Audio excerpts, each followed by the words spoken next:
The morning sun cast long shadows across the palace grounds as Catherine walked slowly through the rose garden. Her fingers traced the petals of the white roses William had planted for their 10th wedding anniversary. The doctor's words from yesterday still echoed in her mind like a cruel whisper she couldn't escape. William found her there, just as he always did when she needed space to think. He didn't speak at first, simply stood beside her, watching the morning dew sparkle on the flowers. They had learned the language of silence over their years together, understanding each other without words. "The children don't know yet," Catherine finally whispered, her voice barely audible above the gentle breeze. Her hand instinctively moved to her chest, where beneath the soft fabric of her cardigan, a small bandage covered the spot where the biopsy had been taken, just days before. William's jaw tightened as he struggled to find the right words. He was trained to handle state matters, diplomatic crises, and public scrutiny, but nothing had prepared him for this moment. His wife, his anchor, the mother of their 3 children, was facing something that all his royal privileges couldn't fix or protect her from. The couple sat on the old stone bench that had witnessed countless conversations over the years. Catherine remembered when they first moved to their country home, how William had joked that this bench would hear all their secrets.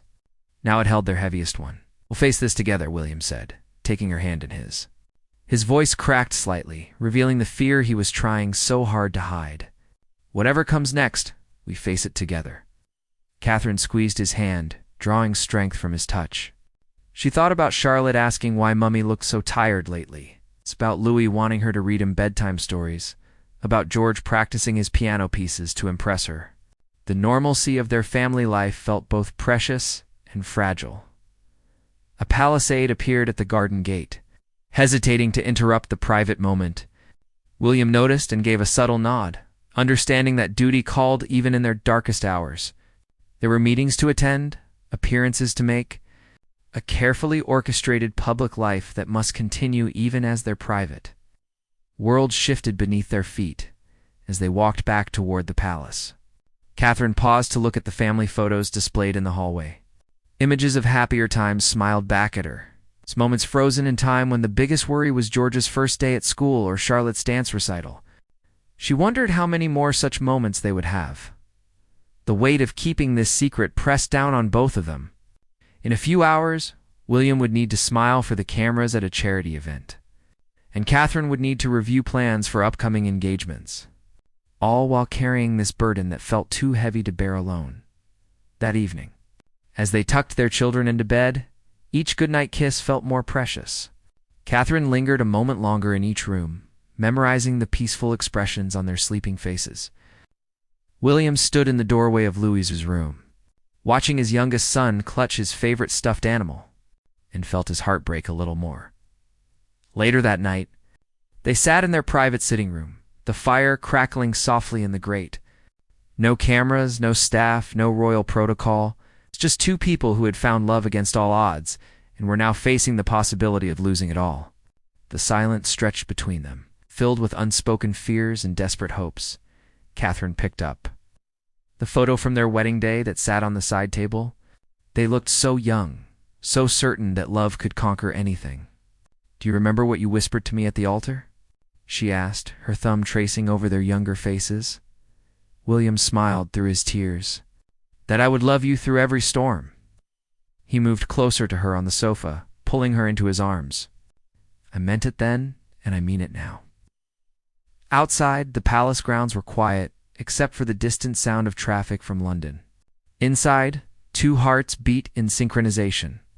Clinging to each other as the first chapter of their greatest challenge began to unfold, neither of them slept much that night.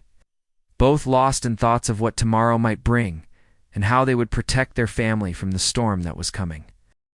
3 weeks had passed since the diagnosis. The palace had become a fortress of carefully managed routines and whispered conversations. Catherine had thrown herself into her royal duties with renewed determination, as if staying busy could somehow hold back the tide of uncertainty that threatened to overwhelm her. The morning of the children's sports day arrived, bright and clear. Catherine stood at her bedroom window watching the grounds staff set up chairs and bunting for the school event. She had promised George she would be there to cheer him on in the relay race, and nothing, not even her weekly treatment sessions, would keep her from that promise. William found her applying concealer under her eyes with extra care, covering the dark circles that had become a permanent fixture despite her best efforts to rest. "You don't have to do this today," he said gently, placing his hands on her shoulders as she looked at her reflection. "Yes, I do," Catherine replied firmly. "I need to be there for them. I need to feel normal, even if it's just for a few hours." She turned to face him, and he saw the determination blazing in her eyes alongside the exhaustion at the school grounds. Catherine smiled and waved at the other parents, exchanging pleasantries about the weather and weekend plans. To everyone around her, she appeared to be the same poised, elegant woman they had always known. Only William noticed how she gripped his hand a little tighter when she thought no one was looking. George won his race, his face lighting up as he spotted his parents cheering from the sidelines. Charlotte performed beautifully in her gymnastics demonstration, executing a perfect cartwheel that made Catherine's heart swell with pride. Even little Louis, still too young for the official events, participated in the fun races with infectious giggles that brought tears to both his parents' eyes. During the picnic lunch, Catherine sat on the grass with the other mothers, listening to conversations about summer holiday plans and upcoming birthday parties. She nodded and smiled at all the right moments, but inside, she felt like an outsider looking in on a life she might not be part of much longer. "Are you feeling all right, Catherine?" asked Sarah, another mother whose daughter was in Charlotte's class. "You seem a bit quiet today." Catherine's practiced smile never wavered. "Just tired from this week's engagements. You know how it is with the royal schedule." The lie came easily now, polished from weeks of practice. That evening, after the children had been bathed and put to bed with stories of their sporting victories, Catherine and William sat in their garden once again.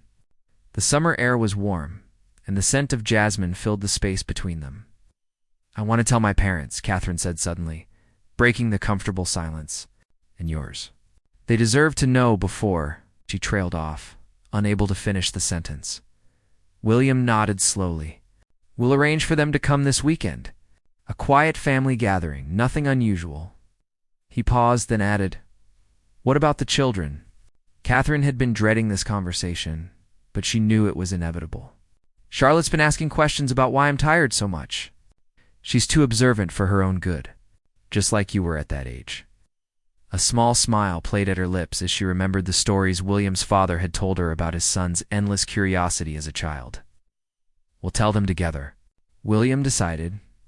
"In simple terms, they can understand. They're stronger than we think." The next morning brought unexpected visitors. Catherine's sister Pippa arrived unannounced, taking one look at her sister's pale complexion and immediately wrapping her in a fierce hug. "Mom told me," she whispered. "You should have called me sooner." Having family nearby lifted Catherine's spirits in a way that surprised her. Pippa helped with the children's breakfast while Catherine had her morning rest, and the house filled with laughter and chatter that had been missing for weeks. George and Charlotte adored their aunt, and Louis toddled after her like a devoted puppy. But even in these lighter moments, Catherine caught William watching her with worried eyes. He had started working from home more often, declining evening engagements to be near her. The palace staff had been told she was dealing with a minor health issue that required regular monitoring, a half-truth that felt heavier each day. Late that afternoon, as Catherine was reading in the sitting room, she overheard Charlotte talking to her doll in the playroom next door. "Mummy's been sick," the little girl whispered to her toy. "But she's trying to be brave like a princess should be." The innocent words hit Catherine like a physical blow. Her children were more aware than she had realized, picking up on the subtle changes in their family's rhythm despite her efforts to maintain normalcy. She pressed the book to her chest and closed her eyes, feeling the weight of trying to protect everyone while battling her own fears. When William found her there an hour later, tears streaming silently down her face, he simply sat beside her and pulled her close. No words were needed. They both understood that their careful facade was beginning to crack, and soon they would need to find the courage to face their family and their fears with complete honesty. The family meeting had been arranged for Sunday afternoon, under the guise of a casual lunch at their country home.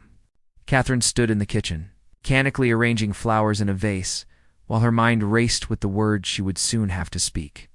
The scent of her mother's favorite roast beef wafted from the oven, a comforting smell that reminded her of countless Sunday dinners from her childhood.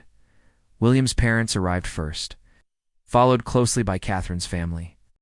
The house filled with the usual warmth of a family gathering, grandparents greeting grandchildren with hugs and treats, conversations flowing about school and upcoming plans. For a brief moment, Catherine allowed herself to pretend this was just another normal family Sunday. Charlotte immediately attached herself to her grandfather Charles, chattering about her latest art project while he admired her drawings with genuine interest. George showed his grandmother Carol the new book he was reading, his pride evident in his voice as he read a particularly challenging passage aloud. Louis, ever the entertainer, performed an impromptu dance that had everyone laughing and clapping. During lunch, Catherine barely touched her food, pushing roast potatoes around her plate. While participating in conversations about the children's activities and upcoming school events, William's hand found hers under the table, his thumb tracing gentle circles on her palm in a gesture of support that had become their secret language. "You're awfully quiet today," darling Carol observed, her mother's intuition picking up on the tension her daughter was trying so hard to hide. "Are you feeling under the weather?" Catherine's carefully practiced smile faltered for just a moment. "Actually, there's something William and I need to share with all of you." Her voice was steady, but William felt her hand tremble slightly in his. The room grew quiet, even the children sensing the shift in atmosphere. Charles put down his coffee cup, his expression growing serious. Michael, Catherine's father, leaned forward slightly, his businessman's instincts telling him this was important. "Perhaps the children could go play in the garden for a bit," William suggested gently. "There's that new swing set they've been wanting to try." Pippa immediately understood and began ushering the little ones outside, promising them ice cream if they were good. Charlotte hesitated at the door, her intelligent eyes moving between her parents' faces. But Pippa took her hand and led her away with a reassuring smile. Once they were alone, Catherine took a deep breath and began to speak. The words felt foreign in her mouth, as if she were talking about someone else's life rather than her own. She explained about the diagnosis, the treatment plan, the uncertain prognosis. Her voice remained calm and measured, years of royal training helping her maintain composure. Even as she delivered news that shattered her family's world, the silence that followed was deafening. Carol's hand flew to her mouth, tears already streaming down her face. Michael reached for his wife's other hand, his own eyes glistening. Charles cleared his throat several times before speaking, his voice rough with emotion. "What did the doctors say about the timeline?" he asked carefully, each word chosen with the precision of someone who understood the weight of royal responsibilities in public life. "We're taking it one treatment at a time," William answered when Catherine seemed unable to continue.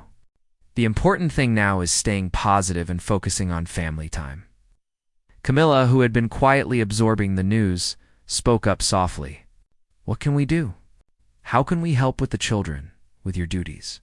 The practical question seemed to unlock something in Catherine.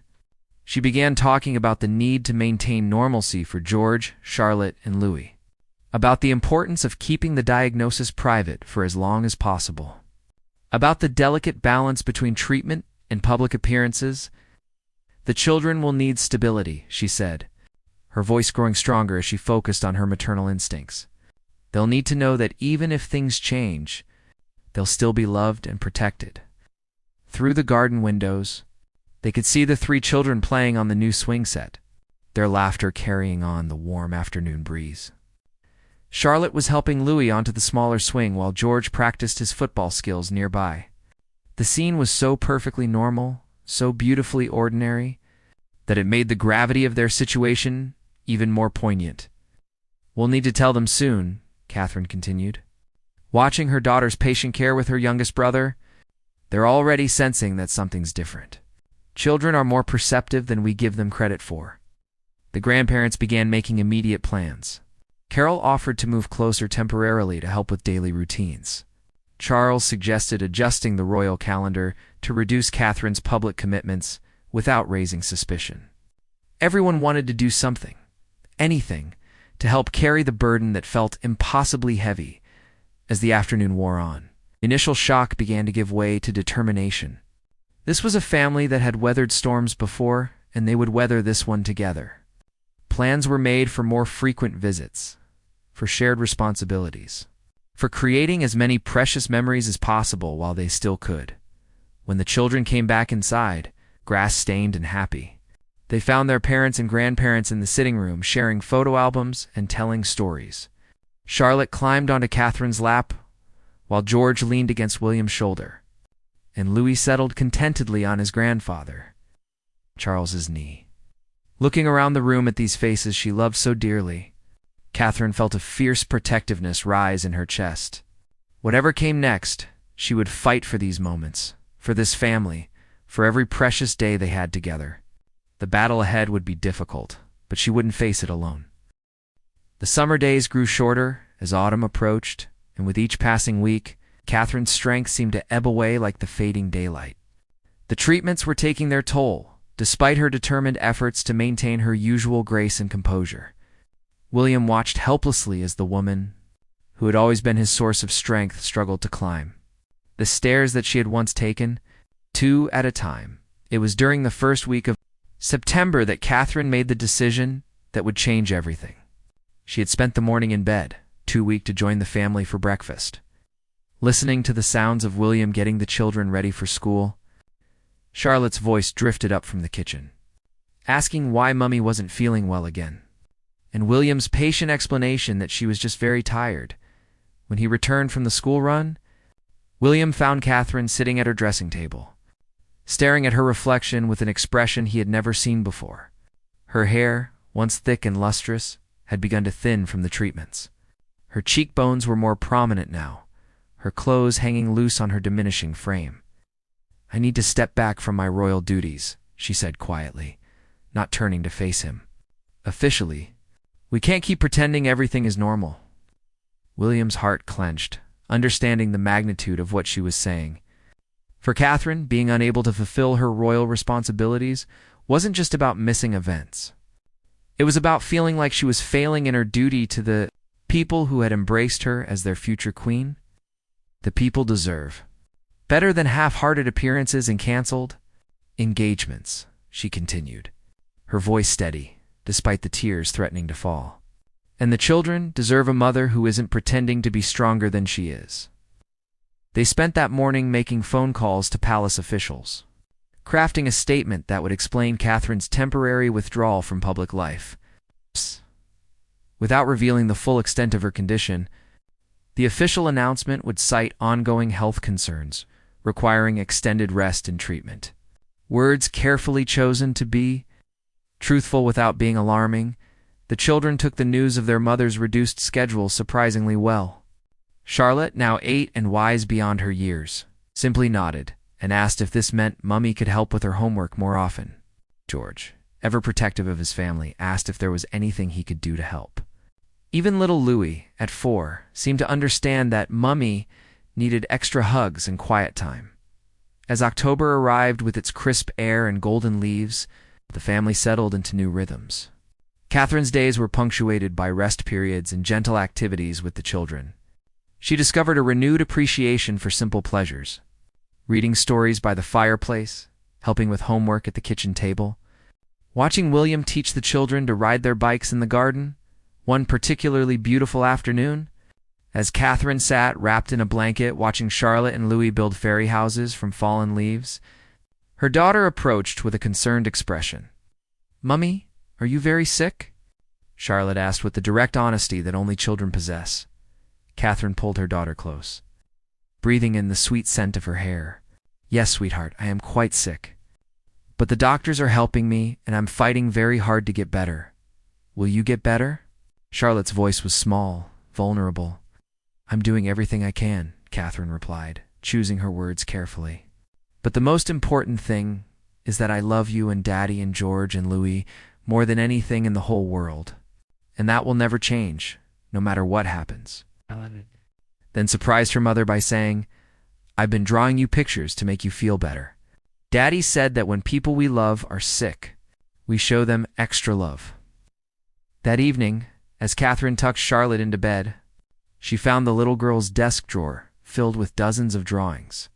Cards with crooked letters spelling out, "Get well soon, Mummy," and small gifts like pretty stones and flowers picked from the garden. The gesture was so pure, so full of love, that Catherine had to excuse herself to cry in the hallway. William found her there, shoulders shaking with silent sobs. "She's been making those for weeks," he said softly, pulling his wife into his arms. "They all have in their own ways. George has been reading extra books so he can tell you about them, and Louis keeps bringing you his favorite toys when you're resting." The weight of their children's love was both heartbreaking and healing.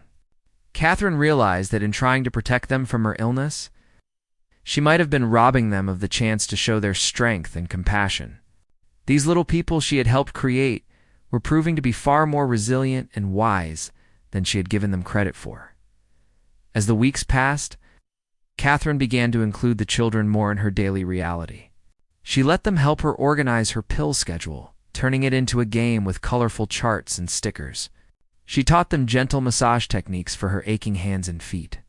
Laughing at their serious concentration as they tried to help her feel better, the palace released periodic updates about Catherine's condition, always maintaining the careful balance between transparency and privacy. The public response was overwhelming, with thousands of letters, cards, and flowers arriving daily from well-wishers around the world. The outpouring of love and support from complete strangers provided an unexpected source of strength for the entire family. But as November's chill settled over the countryside, everyone could see that Catherine was losing ground despite the treatments. Her good days were becoming fewer, and the exhaustion that had once been manageable was now constant. The time was approaching when harder conversations would need to be had, when preparations for an unthinkable future would need to be made. The first frost of winter arrived early that year, coating the palace gardens in a delicate silver that sparkled in the morning light. Catherine stood at her bedroom window, wrapped in William's dressing gown, watching the groundskeepers clear the paths. She had always loved winter mornings, but now each one felt precious in a way that made her chest tight with emotion. The doctors had been gentle but clear during their last meeting.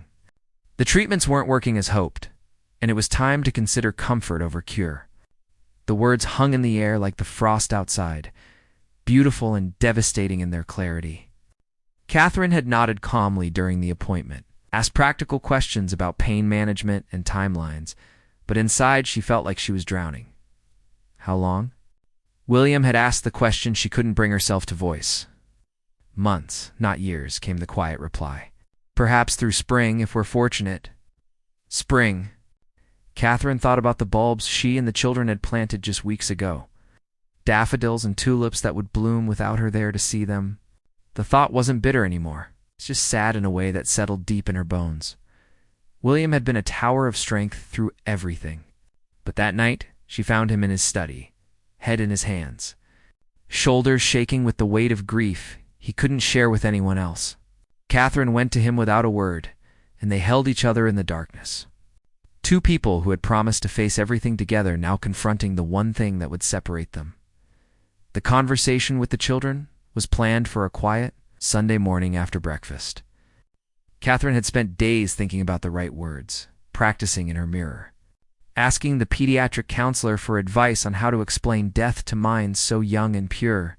They gathered in the sitting room, where they had shared so many happy moments. Charlotte sat close to her mother, while George perched on the arm of William's chair, and Louis played quietly with his toy cars on the carpet. The fire crackled softly, creating a warm cocoon around their small family. "You know that Mummy has been sick for a while now?" Catherine began, her voice steady but soft. "And you know that the doctors have been trying very hard to help me get better." Three pairs of eyes looked at her with the trust and love that made her heart break and heal simultaneously. Charlotte's hand found hers, small fingers intertwining with her own. Sometimes. "Even when doctors try their very best, and even when we hope and wish and pray very hard, people can't get better," Catherine continued. "My body is very tired from being sick, and the medicine isn't helping anymore." George at 10 was the first to understand. His face crumpled, and William pulled him closer, whispering words of comfort as the boy's tears began to fall. Charlotte looked confused, her young mind struggling to process what her mother was trying to say. Does that mean you're going to die, Mummy? She asked with the directness that only children possess. The word hung in the air, stark and final. Catherine had thought hearing it would destroy her, but instead she felt a strange sense of relief. The truth was out. No more pretending. No more careful words designed to protect and deceive. Yes, my darling, I am going to die. But not today, and probably not for several months. We still have time to make beautiful memories together. Louis, too young to fully grasp the concept of death, continued playing with his cars, occasionally looking up at the crying faces around him with confusion. Catherine knew that his understanding would come gradually, in questions asked over the coming weeks and months. The tears came then from all of them. Charlotte climbed into Catherine's lap, clinging to her with desperate arms. George moved from his father's chair to join the embrace, and William wrapped his arms around all of them, creating a circle of love and grief and determination. Will you go to heaven? Charlotte asked through her tears. Catherine had wrestled with questions of faith and afterlife throughout her illness, finding comfort in the Church of England teachings of her youth while still grappling with uncertainty. I believe I will, she said honestly. And I believe I'll be watching over all of you, always. George asked, his young face etched with worry that no child should have to carry. The doctors will make sure I'm comfortable, Catherine assured him. And I'll be surrounded by everyone I love most in the world. They spent the rest of that morning together, no schedules or obligations, just a family holding each other as they began to navigate this new reality. The children asked dozens of questions, some profound, others heartbreakingly practical. Who would help Charlotte with her hair? Who would read bedtime stories? Who would remember how George liked his sandwiches cut? William answered each question with patience and love, promising to learn everything he needed to know to keep their family traditions alive. Catherine made mental notes of all the small details she would need to write down. The little things that made their home feel like home. As the day wore on, something unexpected happened. Along with the grief and fear, there was also relief. No more secrets, no more pretending. They could spend their remaining time together focused on love instead of lies. The children, resilient in the way that only children can be, began asking about making memory books and recording videos for the future that evening. After the children were finally asleep, Catherine and William sat together in the garden despite the cold. The frost had returned, making everything look magical and ethereal in the moonlight. I'm proud of them, Catherine said, thinking about how bravely her children had faced such devastating news. They're stronger than I ever imagined. They get that from you, William replied, his voice thick with emotion. The courage, the grace, the ability to find light in the darkness, that's all you. They began making plans that night. Practical arrangements, mixed with wishes and dreams for the time they had left. There would be special trips, favorite meals, quiet moments, and celebrations of life even in the shadow of death. They would make every day count, creating a treasury of memories that would have to last a lifetime. The spring morning arrived with unprecedented warmth, as if nature itself was offering a gentle blessing. Catherine woke to sunlight streaming through the windows of her bedroom, where she had been spending more time as mobility became increasingly difficult. Outside, the daffodils she and the children had planted were in full bloom. Their cheerful yellow faces turned toward the sun like promises kept. William was already awake. Sitting in the chair beside her bed with a cup of tea and the morning papers, though she knew he hadn't been reading them. He spent most of his time now just watching her, as if he could memorize every moment they had left together.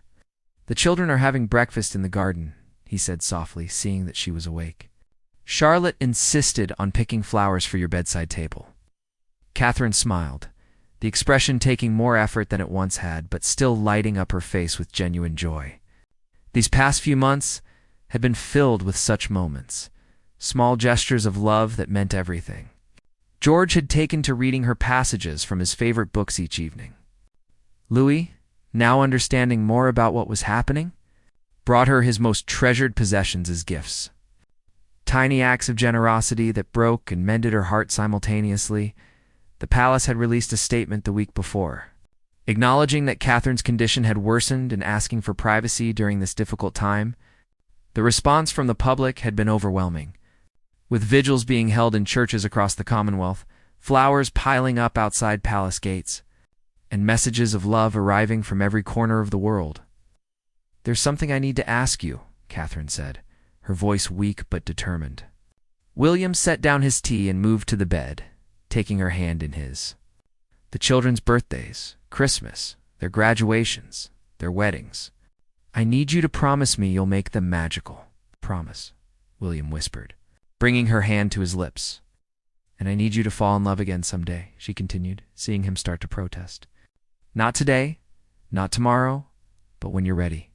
The children will need a mother's love, and you deserve happiness." William's eyes filled with tears he had been holding back for weeks.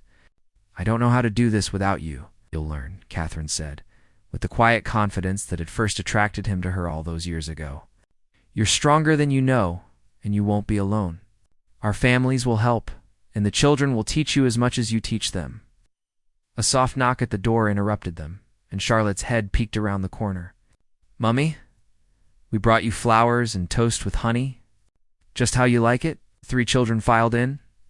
Charlotte carrying a small vase of daffodils and tulips, George balancing a breakfast tray, and Louis clutching a drawing he had made that morning. Their faces were bright with the resilience of childhood, though Catherine could see the shadows of understanding in their eyes. They spent the morning together in the big bed, reading stories, looking at photo albums, and talking about everything and nothing. Catherine felt herself growing weaker as the day progressed, but she pushed through the fatigue, determined to squeeze every drop of joy from these precious hours as afternoon faded to evening. The extended family began to arrive. Catherine's parents, William's father and stepmother, Pippa and other siblings, all gathering for what everyone understood would be their final goodbye. The house filled with quiet conversation, shared memories, and the kind of love that transcends words. The children were allowed to stay up past their bedtime, curled around Catherine on the bed like puppies seeking warmth and comfort. She whispered individual messages to each of them, words of love and encouragement that she hoped would carry them through the difficult years ahead. "Remember that I love you more than all the stars in the sky," she told Charlotte, repeating a phrase from their nightly ritual. "Take care of your sister and Louis," she whispered to George, who nodded solemnly, already accepting the responsibility of being the eldest. "Mummy loves you." "Little bear," she murmured to Louis, using his special nickname as he dozed against her shoulder as the night deepened. One by one, the family members came to say their private farewells. Carol held her daughter's hand and spoke of pride and love.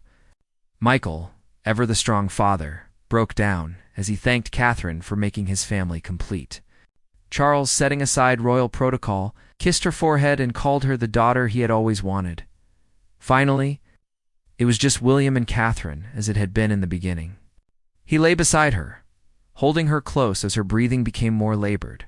They didn't speak much, having said everything that needed to be said over the months of knowing this moment would come. "Thank you," Catherine whispered as dawn began to break outside their windows. "For what?" William asked, though he could barely speak through his tears. "For loving me. For our beautiful children. For making every day an adventure." As the sun rose on what would be her last morning, Catherine closed her eyes and let the warmth wash over her face. She thought about the little girl who had dreamed of fairy tales, the young woman who had fallen in love with a prince, the mother who had been blessed beyond measure. Her story was ending, but the love she left behind would continue forever, written in the hearts of those who would remember her not as a royal figure, but as a wife, mother, and friend who had faced life's greatest challenges with grace. The announcement came that afternoon. Simple words that would be remembered by history with deep sorrow.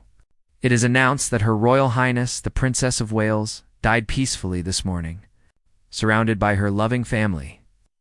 But for those who knew her best, the real message was simpler still. She had lived fully, loved completely, and left the world a brighter place than she found it."